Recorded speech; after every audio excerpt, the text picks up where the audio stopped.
V-Guard presents कौन जीत रहा है, को पावर्ड बाय सेंसोडाइन एंड विमल। बोलो जुबां केसरी। बिस्मिल्लाहिर्रहमानिर्रहीम। देखिए, सबसे पहले तो मैं पूरे देश को और ख़ास तौर से प्रधानमंत्री श्री नरेंद्र मोदी जी को तीसरी बार प्रधानमंत्री बनने के लिए बहुत बहुत मुबारकबाद पेश करता हूं। और मैंने पहले ही कहा था कि कोई मेरे ख्वाब को नज़रअंदाज ना करे। अल्लाह ने मुझे ख्वाब दिखाया है और अहलुल्लाह से मैंने इसकी ताबीर पूछी है। तो उसके बाद मुझे लगातार 2-3 दिन तक ट्रोल किया गया और मजाक बनाई गई, लेकिन अल्लाह ने मेरे ख्वाब की लाज रखी और फिर से तीसरी बार प्रधानमंत्री श्री नरेंद्र मोदी जी ने प्रधानमंत्री की शपथ ली। ये तमाम लोगों के लिए और पूरे देशवासियों के लिए बहुत मुबारकबाद के मुस्तहिक हैं सब लोग कि अल्लाह ने मेरे ख्वाब को सच किया। अच्छा, जैसे कि अभी देखा जा रहा है कि एनडीए के गठबंधन से जो है सरकार बनी है, बहुमत से सरकार नहीं बनी है और यूपी में भी बहुत कम सीटें आई हैं, तो इस पर क्या कहेंगे? देखिए, यूपी में सीटें कम आने का सबसे बड़ा कारण ये रहा है कि यूपी में अक्सर नेता ये चाहते थे अपने अपने इलाके के कि सरकार तो भाजपा की बन जाए लेकिन हमारा सांसद हार जाए। हर सीट पर यही हाल था। दूसरे, राजपूत समाज के अंदर जो नाराज़गी थी, राजनाथ सिंह जी का फ़ोटो होर्डिंग से गायब कर देना और राजपूत समाज को नाराज़ करना और राजपूत समाज के टिकट काट देना, इस पर गौर नहीं किया गया। दूसरी बात, भाजपा के नेताओं ने अपने कार्यकर्ताओं की अनदेखी की गई। इन सारी चीज़ों की वजह से भाजपा की हार हुई है और जाहिर है सीटें कम आने का ये असर हुआ कि इन 2-4 दिनों के अंदर अंदर उत्तर प्रदेश की ये हालत हो गई पूरी तरीके से। जिस तरह पहले समाजवादी के दौर में होता था, रोज़ाना घटनाएं, रोज़ाना लूटपाट, आज वही हाल यूपी का हो गया है। परसों प्रतापगढ़ में एक मौलाना की गला काटकर हत्या कर दी गई। आज मुरादाबाद में एक मौलाना की गला काटकर हत्या कर दी गई। इन 2 दिन में 2 मौलानाओं की हत्या हुई है। तो इससे साफ जाहिर होता है कि जिस तरह समाजवाद के दौर में पहले होता था, वही सब लोग ये फिर से अपने बिलों से बाहर आ गए हैं। लेकिन मैं इन लोगों से बताना चाहता हूँ कि यूपी में भी भाजपा की सरकार है और केंद्र में भी भाजपा की सरकार है, और जो भी करना है पूरी तरीके से अपना सारा हिसाबो किताब जोड़ करके करें, चूँकि सरकार जो है ब्याज सहित वसूलना बिल्कुल पसंद करती है। अच्छा, एक ओवैसी पार्टी के जो है सांसद रहे हैं, वो योगी जी के खिलाफ कुछ अवैध टिप्पणी जो है करते नज़र आते हैं। जलील का क्या कहेंगे? इम्तियाज़ जलील। देखिए, योगी आदित्यनाथ एक नेता के साथ साथ एक योगी हैं, संत हैं, और एक साधु संत को बुरा कहना, इस तरह के अल्फाज इस्तेमाल करना, ये पूरे सनातन समाज को ठेस पहुंचाना है। मुझे लगता है कि ऐसी बयानबाजी से तमाम नेताओं को बचना चाहिए, क्योंकि आप अगर किसी का विरोध करते हैं, किसी की मुखालफत करते हैं, तो मर्यादा में रहकर करिए। आपके पास ऐसे अल्फाज होने चाहिए, आप मर्यादा कभी मत भूलिएगा।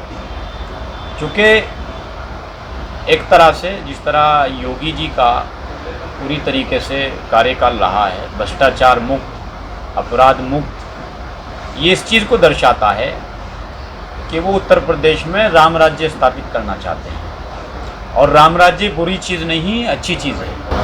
जम्मू कश्मीर में कुछ श्रद्धालुओं के आतंकी ने हमला करके जो है जान से मार दिया, जिसमें कुछ यूपी के भी हैं श्रद्धालु। क्या कहना चाहिए, क्या ये घटना किस तरह से? बहुत ही दुखद खबर है और पूरे देश को, तमाम लोगों को के दिल को ठेस पहुंचाने वाली खबर है, और इस पर हम अपना अफसोस जाहिर करते हैं। ऐसा नहीं होना चाहिए था। अब वहाँ सरकार ने ऐलान किया है उनको मुआवजा देने का, और अच्छी तरीके से उस पर पूरी जांच करे सरकार। जो भी हो, जो सच हो, सामने आए। 4 जून को जो है इमरान मसूद के कुछ समर्थकों ने हुड़दंग मचाया, जिसमें कुछ लोगों की गिरफ्तारी हुई थी। कल हाजी फजलुर रहमान ने एसएसपी से जाके मिलून में कहा कि जो गिरफ्तारी हुई उस पर रोक लगाई जाए। क्या कहेंगे? बिल्कुल नहीं। मैं फजलुर रहमान साहब को बताना चाहता हूँ कि जो सब हो रहा है ना, इस्लाम इसकी इजाज़त नहीं देता है। नौजवानों को समझने की ज़रूरत है। हम लोगों को नौजवानों को समझाना चाहिए। अगर हम गलत की हिमायत करेंगे तो कल को फिर से उनको सराहना मिलेगी और कल फिर वो इस गलत काम को अंजाम देंगे। फजलुर रहमान साहब को बजाय अधिकारियों से मिलने के उन बच्चों के नौजवान बच्चों के माँ बाप से मिल करके उनको कहिएगा कि आपने जो काम किया है वाकई ये निंदा के काबिल है। अब आप अपराधियों को शरण देंगे, अपराधियों की हिमायत करेंगे तो फिर से अपराध को बढ़ावा मिलेगा। आप अपनी राजनीति चमकाने के लिए नौजवानों के भविष्य के साथ खिलवाड़ मत कीजिए, नौजवानों को भड़काइए मत। अब सहारनपुर इतनी अच्छी जगह है जहाँ एक तरफ दारुलूम है, वहाँ दूसरी तरफ माता शाकुंभरी देवी है। यहाँ ये सेकुलरिज्म की एक बेहतरीन मिसाल है, गंगा जमनी तहजीब की एक बेहतरीन मिसाल है। ऐसी जगह को अगर बदनाम किया जाएगा और फिर उसको शरण देने के लिए कुछ लोग सामने आएंगे तो वाकई ये भी काबिल मजम्मत है। लोकसभा चुनाव संपन्न हुआ है शांतिपूर्ण तरीके से, लेकिन इस बार देखा गया है कि मुस्लिम समुदाय के द्वारा जो है भारतीय जनता पार्टी को बहुत कम वोट दिया गया है। क्या मानते हैं सर? देखिए, एक सच्चा मुसलमान, एक सच्चा मोमिन कभी एहसान फरामोश नहीं हो सकता है। भाजपा ने अपने पूरे कार्यकाल में बगैर भेदभाव के तमाम लोगों को राशन दिया, तमाम लोगों को योजनाएं दी और 80% लाभ इसका मुसलमानों को हुआ है। चाहे वो सरकारी योजनाएं हों या आयुष्मान कार्ड की योजनाएं हों या प्रधानमंत्री आवास योजनाएं हों, लेकिन जिस तरीके से तमाम मुसलमानों ने एकजुट होकर के कांग्रेस और सपा को जिताने का काम किया है, अब इससे हम कांग्रेस से और सपा से ये मांग करेंगे कि विपक्ष का नेता आपके सदन में मुसलमान होना चाहिए। भाई, मुसलमानों ने सब कुछ आपको दे दिया है, सारे जोर लगा दिए मुसलमानों ने, एहसान फरामोशी तक मुसलमान पहुंच गए आपके लिए, लेकिन आप मुसलमानों को क्या दे रहे हैं, ये बड़ा सवाल है। क्या मुसलमान हमेशा दरी बिछाने पर रहेगा? क्या मुसलमान हमेशा हुड़दंग मचाने पर रहेगा? क्या मुसलमान हमेशा झंडा उठाने पर रहेगा? मैं कांग्रेस और सपा से मांग करूंगा कि विपक्ष का नेता सदन में मुसलमान होना चाहिए। बहुत अच्छे अच्छे काबिल मुसलमान सदन में पहुंचे हैं इस बार, और मुझे लगता है कि कांग्रेस और सपा इस पर विचार भी करेगी। वी-गार्ड प्रेजेंट्स कौन जीत रहा है, को पावर्ड बाय सेंसोडाइन एंड विमल। बोलो जुबां केसरी।